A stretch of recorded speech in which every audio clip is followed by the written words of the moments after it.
Welcome to this overview of the mediator's stance.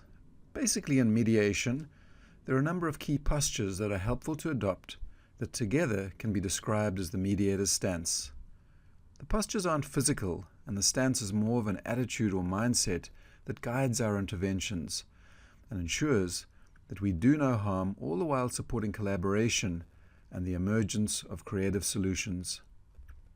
The stance allows you to act as if you were the mediator in your everyday interactions with employees at work. It allows you to resolve conflicts early before they escalate into nasty disputes. It will help you to manage conflict without getting a knot in your stomach or being pulled in different directions. There are times when we need to mediate formally. Sometimes a dispute has gone external to the organization, attorneys have been engaged, and the matter is headed towards trial. This certainly would be an excellent time to mediate. Chances are you'd be attending as a representative of the company following the direction of your attorneys. There are also times when you may choose to mediate in-house. Nipping conflict in the bud is the theory after all, and you are often in the best position to first notice and then to do something helpful. For example, between two employees that are not getting along. If ignored long enough, you know it has the potential to wreak havoc and have significant morale and productivity costs. What do? Adopt the mediation stance. The mediation stance is special in that it allows you to adopt the attributes of the mediator even when you are not formally mediating. In other words, let's imagine a common situation. Either you are contacted by the manager or you are contacted by the employee, and they've got problems with one another. Your dilemma. What do you do without making it worse? And specifically, do you take the side of management first? If you want to help find a resolution and not make it worse, then taking sides is risky. At the end of the day, HR is meant to be there for everyone. The SHRM competency guidelines call on senior HR leaders to mediate difficult employee situations with neutrality. If you take the side of management, then you set yourself up for strife, because at some point in time, you're going to have to be there for the employee. And if it's apparent that you've already taken the side of management, it's going to be very difficult to do anything that's helpful. On the other hand, if you immediately adopt the mediation stance, then you give yourself a chance. You can avoid the problem of being put in the middle and not knowing what to do. So what exactly is the mediator's stance? There are 9 elements or postures to the mediator's stance as listed below. Let's briefly review each in turn. Each will be explored in more detail in upcoming lessons. The first, the real self. What is important is that you consider your concept of self and be as true to that as you can be. Ultimately, the best person you can be is you. If we pretend, if we bluff, if we mask what we are really feeling, the mediation process itself will be affected by our inauthenticity. The more real, the more authentic we can be, the more likely it is that the participants will be real too. And to resolve conflict, you have to keep it real. Second, that you are relaxed and calm. When our mind is calm and our body relaxed, we're able to be present in the moment and respond at our natural best. As a mediator, being calm and relaxed is the ideal state. You monitor your state, and when you notice that you are no longer calm and relaxed, restoring a calm and relaxed state within you is vital for yourself and the participants in the mediation. Third, you are open to subtle information and feedback. When you are mediating, you are constantly presented with the dilemma of what to do next. Your choice, whatever it may be, is dependent on your openness to feedback. Instead of following a rigid plan, you need to meet your reality and respond with an intervention that's sensitive to the participants' needs in the moment. The heart of the mediation process requires responding in the moment to what's going on. A lot of the time, we are acting intuitively. We're able to do this when we are open to feedback, especially that which is subtle.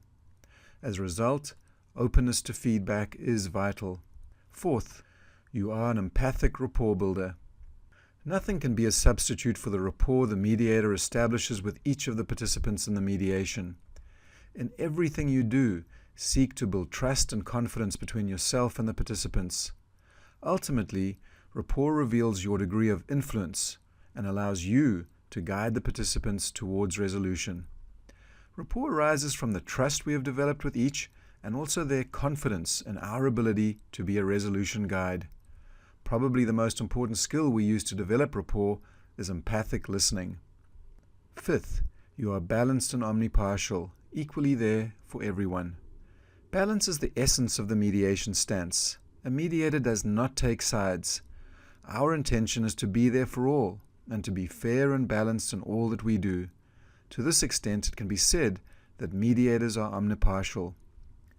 Mediators are often described as neutrals. I prefer balanced and omnipartial. We all know what balance is semantically. In mediation, it means that we don't lean so far to one side that we've tipped in their direction. Omnipartial conveys that we do not take sides and are there for everyone. Sixth, you are a collaborative process guide, not decision maker. Being balanced or neutral about the substance of the matter does not mean that you do not care or support the process. We are not the decision makers. At best, we are guides as to the process. Our job is to not decide. The participants are the substantive decision makers. As we guide and interact with the interplay between the participants, we observe both the collaborative and the competitive moments. We should not rescue either participant from the conflict, but constantly seek to reframe towards collaboration. It's in this regard that we are not balanced. We need to lean the process towards collaboration as we guide. This is part of our stance. Seventh, you are a keeper of confidences. We are honored guests in the intimate lives of the participants with whom we work. When asked to keep confidences, we should keep them. Establishing the extent to which confidences will be kept is an important task for the mediator. It puts the participants at ease and encourages them to be as candid with one another as possible. Keeping confidences is an important way of building rapport. Ultimately, we do what we say we will do. If we agree to hold something in confidence, we do so. Eighth, you are a respecter of differences. Mediators respect both the cultural and style differences that emerge and are at play during the mediation. Rather than thinking that we should use our cross-cultural communication skills when we communicate across different cultural groups, we should assume that all communications are essentially cross-cultural. Differences show up in many ways, and in whatever ways they do, we respect them. Ninth, we are an inspiring beacon of hope. We feel together, and through the openness of our emotional system, are able to influence the emotional states of others. As the mediator, you probably have the most significant influence over the emotional climate during the mediation.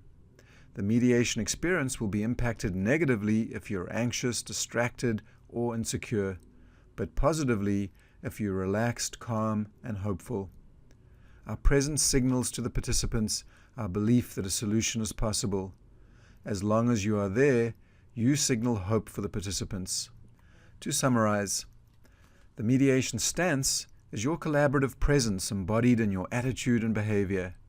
It's your open mind, your clear beliefs, and also your composed emotional state that allows you to foster collaboration without taking sides or making substantive decisions.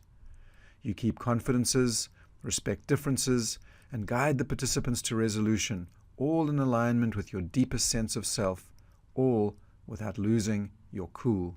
I do hope you'll choose to adopt the stance for the good of your employees, but also for your own peace of mind. Each of the postures of the stance is examined in detail in the following lessons. I'm not sure how to emphasize the importance of the stance anymore. Here's my last attempt. The mediation pyramid represents the macro strategy for the mediation process. By contrast, the mediation stance represents the micro strategy for the mediator's interventions in the moment. I do hope that helps. And maybe this, a comment from a student of mine at UC Berkeley. I'm going to read it for you. Of all the concepts introduced in the book, arguably the most impactful on me was the idea of the mediator's stance. The idea of the mediator having a stance, one that he or she brings to every step and stage of the mediation process, is of far more important potentially settling a case than the length of the mediator's curriculum vitae or his batting average in getting cases settled, as I thought previously.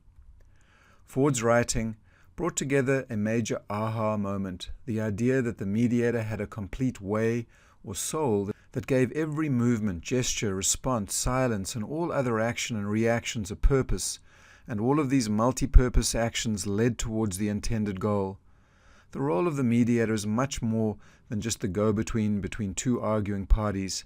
By way of using a stance, a mediator is playing a multifaceted and pivotal role in the settlement, resolution, and then the letting go of many types of conflicts. As always, thank you for your attention. I hope you enjoy the following videos that focus on each of the different elements in much more detail. Thank you.